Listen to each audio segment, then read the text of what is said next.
Je suis Jean Leroux de Talouette. Il n'y avait plus de maison d'habitation. Alors, moi j'avais pris la ferme de mes parents.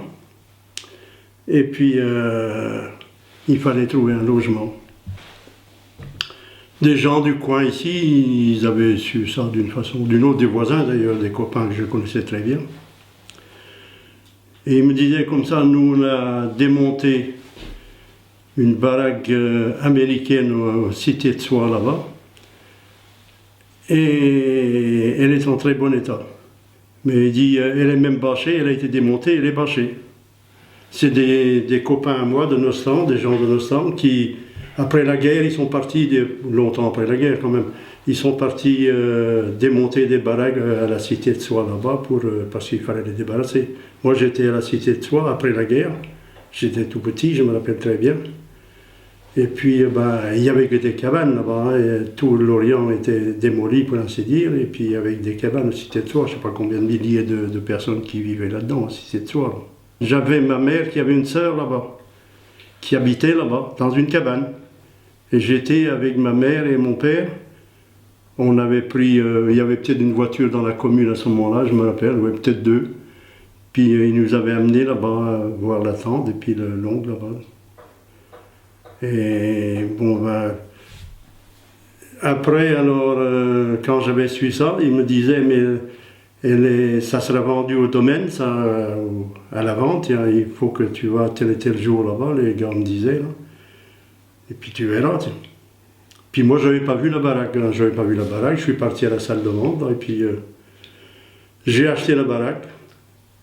J'avais mis, il demandait un prix, j'avais mis mon prix, je voulais à tout prix l'avoir. Et puis j'ai mis mon prix, puis il n'y a pas eu d'acquéreur autrement, et puis la baraque a été vendue assez vite fait. Mon père est décédé en 69, et puis à ce moment-là, les morts restaient dans les maisons familiales, on ne les amenait pas à l'hôpital ou bien dans les morgues comme il y a maintenant. Et il est mort en 69 et il était dans la baraque. Je me rappelle très bien, l'autre jour, je pensais à ça justement. Ouais. Ces copains-là, ils avaient démonté cette baraque-là, puisque après-guerre, il s'est mis à travailler, et ils ont trouvé ce métier-là, peut-être. Ils sont devenus maçons après, ces gars-là.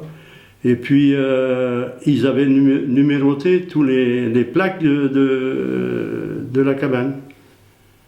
Et eux, c'était facile pour eux, ils savaient qu'est-ce qu'ils avaient fait, et puis pour la remonter, c'était plus facile. Et on avait monté ça le samedi et le dimanche, parce qu'ils travaillaient dans la semaine, les gars, et puis ils venaient travailler chez nous le dimanche. Ils avaient à manger, et puis ils étaient payés, ça c'est sûr. Alors il a fallu faire la peinture là-dedans après, toute la peinture. J'avais mon beau-frère qui voulait me donner un coup de main, je ne sais pas combien de kilos, peut-être 60 kilos de peinture qu'on avait foutu dedans, parce que ça épongeait ces plaques pas du polystyrène, c'était du... Au massotte. Au mazotte, ça s'appelle. Ouais. Ah oui. Un truc de papier mâché un peu. Oui, voilà, c'est ça. Oui. C'est un peu les oreilles américains. En fait. Ouais. C'est ça. Et quels sont vos souvenirs de vivre dans la baraque? Pour nous, c'était déjà bien. Parce que c'était sain. Et puis, il y avait un beau parquet dedans. C'était du parquet en chêne qui était dedans. Ouais. Puis, maintenant, il n'est plus entretenu. Et puis, moi, j'ai plus de 80 ans. Alors... Je laisse ça tomber aussi maintenant, tiens, c'est pas pareil. De temps en temps, quand je voulais me reposer, j'allais des fois faire un petit choug là-bas l'après-midi, tiens, parce que quand on travaillait de nuit, c'était pas facile. Hein. Il y avait les water et puis 3 chambres, une cuisine. Voilà. Mais elle était bien entretenue avant parce que, en plus... comme j'habitais plus là, que pour faire un petit chou, comme je vous l'ai dit tout à l'heure, les machins, les gangsters ou les manouches ou je sais pas quoi, ils ont tout cassé là-dedans.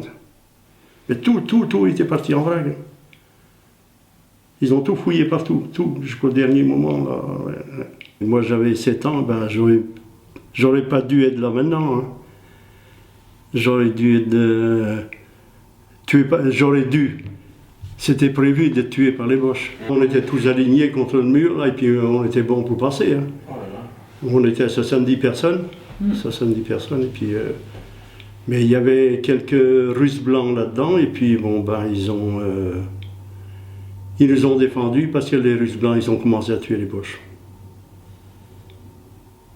Ouais.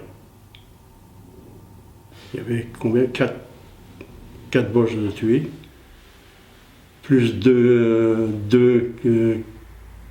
qu'on n'avait pas trouvé de suite, et puis il y avait un à côté de la rivière en bas là-bas, parce qu'il y a eu la bagarre entre eux après. Et nous, on s'est sauvés pour le mettre dans l'état à Jérôme maintenant et Diane, là, qui est au bout de sa maison. Tout le monde était parti là, comme on pouvait, on courait. Tiens. Ils nous ont sauvés à nous, et le soir même, ils ont été tués à Landévent. Ouais. Ils ont vu un cheval dans la prairie, ceux qui restaient vivants des Boches, parce qu'ils étaient peut-être une soixantaine, une cinquantaine, je ne peux pas vous dire.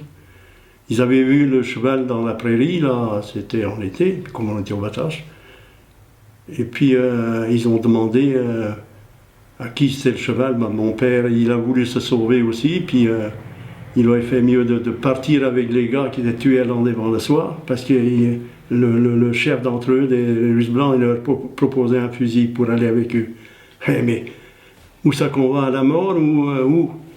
Et puis ils n'ont pas voulu partir, il aurait fait mieux d'aller parce qu'il a passé sa journée, lui, à amener les tués. Il y avait 4 tués et un blessé, je crois, dans la charrette, au fin fond de Carmillac là-bas. Et puis il fallait passer par les machins, par l'étang de Moulin-Roth, qui est juste plus loin, parce que tous les ponts étaient sautés une journée ou deux. Ils avaient fait sauter tous les ponts. Et ils ont passé tout l'après-midi à genoux devant le trou qui creusait les Boches pour enterrer leurs copains. Ouais. Et les Boches passaient, ils étaient devenus fous à ce moment-là parce que les chars américains étaient arrivés à Languidic, je crois. Et ils étaient complètement en débandade, hein, et ils ont passé sur la route, là, et puis ils ont vu un attroupement dans le village, là, et puis ils ont encerclé le village, personne n'a jamais rien su. On était tous là, et puis j'ai dit qu'est-ce qui se passe, ben voilà. Le village s'est tout encerclé. Et personne ne pouvait plus se sauver. On était bons ce jour-là, mais bon, ben, il y a eu ça, tiens, j'ai entendu mon père parler assez souvent de ça, il y avait un Russe, il a descendu 3 Boches avec son revolver, une balle à chacun. Ah, il les loupait pas. Hein.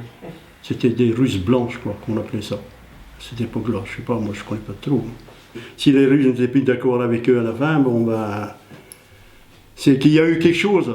Hein. Nous on comprenait rien du tout, mais ils s'engueulaient entre eux, soi-disant, et puis ben, moi j'avais que 7 ans, je ne veux pas tout vous dire, mais je me rappelle comme si ce serait aujourd'hui. Oui.